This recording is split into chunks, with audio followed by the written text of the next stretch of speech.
I'm Idiotech, and today I just want to quickly discuss the new Steam Refund Policy. And I want to do it from a developer's perspective more than a consumer's perspective, because from a consumer's perspective, it's kind of ideal, honestly. I mean, we haven't had a real refund system or policy on Steam in the entire time Steam has existed.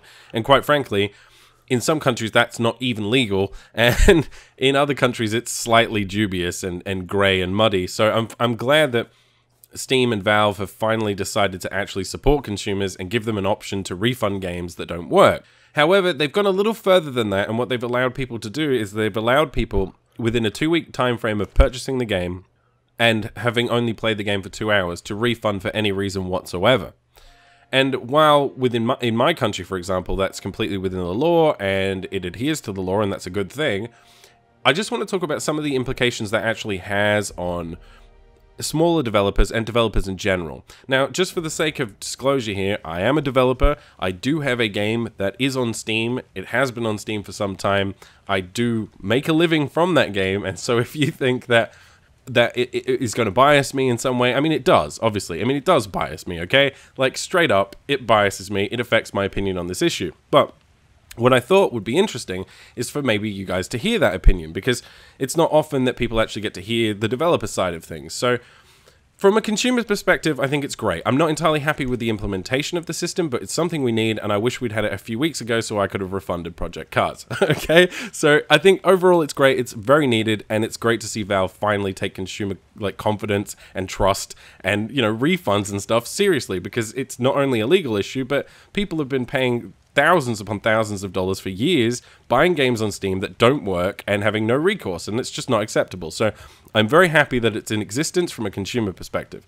That being said, I just want to talk about some of the issues regarding developers and how it might affect them. And the biggest people I think that will be affected by this are indie developers, those who release finished games and those that release games on early access. So when you're an indie developer, you don't have that many resources available to you. Maybe you're 1, maybe you're 2, maybe you're 3 guys. You know, in the case of some bigger studios, maybe 10, okay? And when you are such a small studio, what you tend to do is you make games that focus heavily on replayability rather than content. So games like Call of Duty, The Witcher, things like that, big, epic experiences with multiplayer, etc., etc. You can play them for hundreds and hundreds of hours, okay? Those types of games won't be heavily affected by this, because a 2-hour window for refunding a game like that, you're not going to get any serious idea of what a game is actually like in 2 hours when you're playing one of those games. Whereas with an indie game, or a smaller game, or an early access title, you certainly will.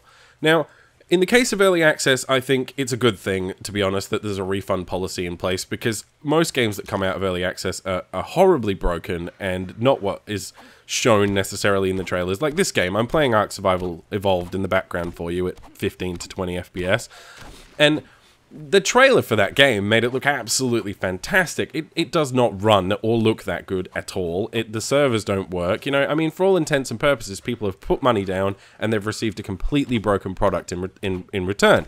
And I think they're perfectly within their rights to refund that game. And I'm very glad that the policy has been implemented today so that people can. And I think that if you have purchased the game, I would suggest you refund it now and wait for it to improve and wait for reviews. Anyway, that being said, with other games though, like smaller indie games, you know, things like Gone Home, which some people really liked, you know, those small, short narrative experiences, or games that focus heavily on replayability. I recently reviewed Dark Echo, or Not a Hero, for example. Those kinds of games, they're quite short. They do offer a lot in terms of replayability, but they are quite short experiences. And when you're developing an indie game, what you tend to do is you sort of front load your mechanics and your content, so that people can quickly experience what the game has to offer, right? And you give it to them relatively quickly. And then at that point, once they've experienced what the game's actually about, at that point your game relies on the quality of your gameplay, right? And the hook of the replayability for people to continue playing it and enjoying the experience. Now, when you sell someone a game, okay, or when someone is interested in a game, they buy the game, and sometimes they're not going to like the game, okay? They're just going to be like, oh, it's not really for me. I thought I might be interested in it, but no, I don't really like this. Well, now they can just refund that. So that's a chunk of people who were originally, as of yesterday, people who'd bought your game, maybe didn't think it was the best game in the world, and then now they can just refund. So you've lost money there, okay?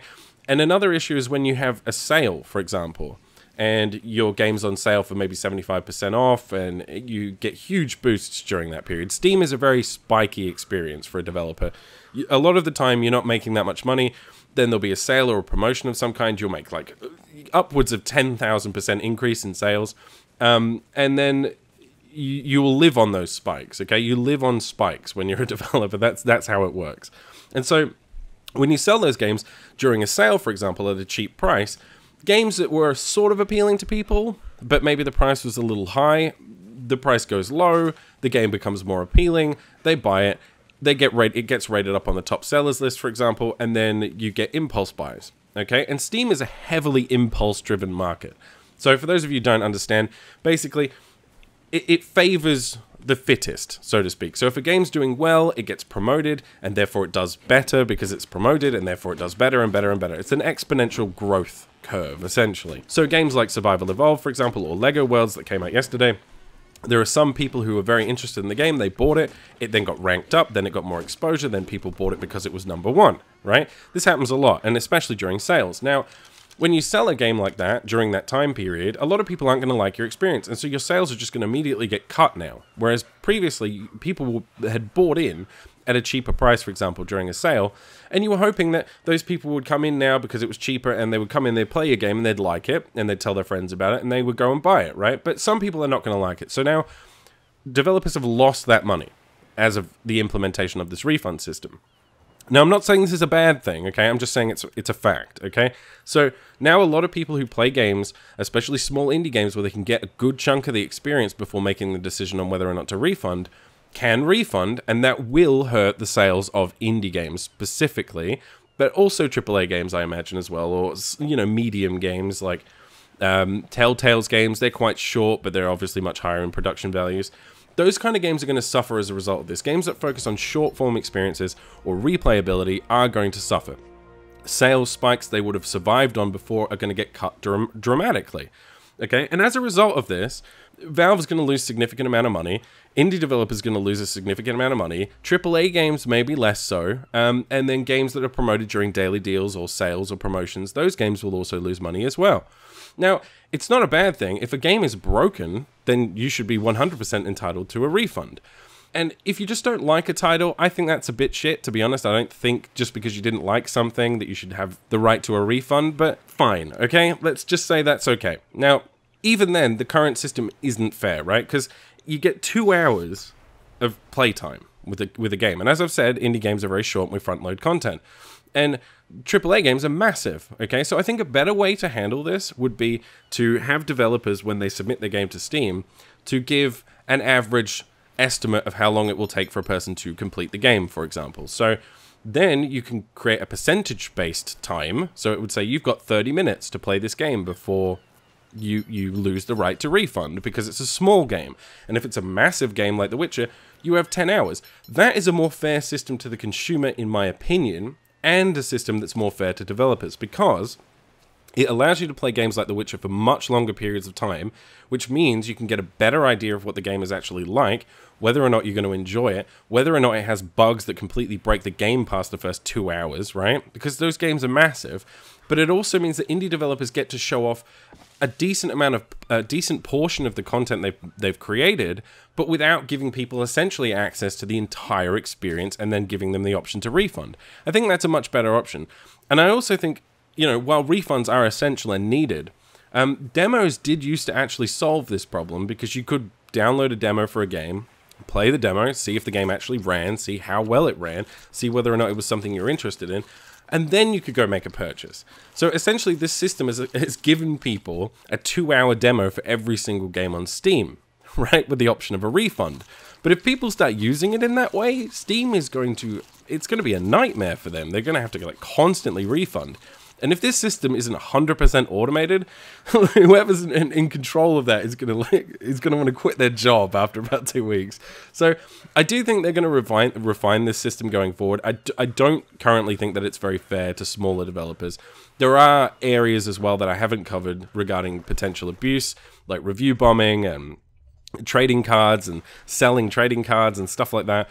I'm sure Valve will tidy those things up, so it's not really a big issue, but I just think it's slightly unfair to smaller developers. I think it discourages the creation of replayability and short content, but is highly replayable, and encourages long content that doesn't have much replayability, that only studios with lots of money and large budgets and big teams can actually create. And overall, when you consider the things like Greenlight, how very difficult it is these days to get actual visibility, to market your game as an indie developer, when you add things like this to it, it's just chipping away at what used to be the bastion for indie game development. So yeah, those are essentially my views from a developer perspective. Just to be clear, I do think that it's absolutely great that Steam has put this system in place. I'll certainly be using it from time to time, and I advise you guys do as well. I just wanted to give some perspective from the other side and how this will affect people. I think everyone will be fine in the end. I just think that it's going to hurt a few people, and indie developers especially might have to reconsider how they go about making games.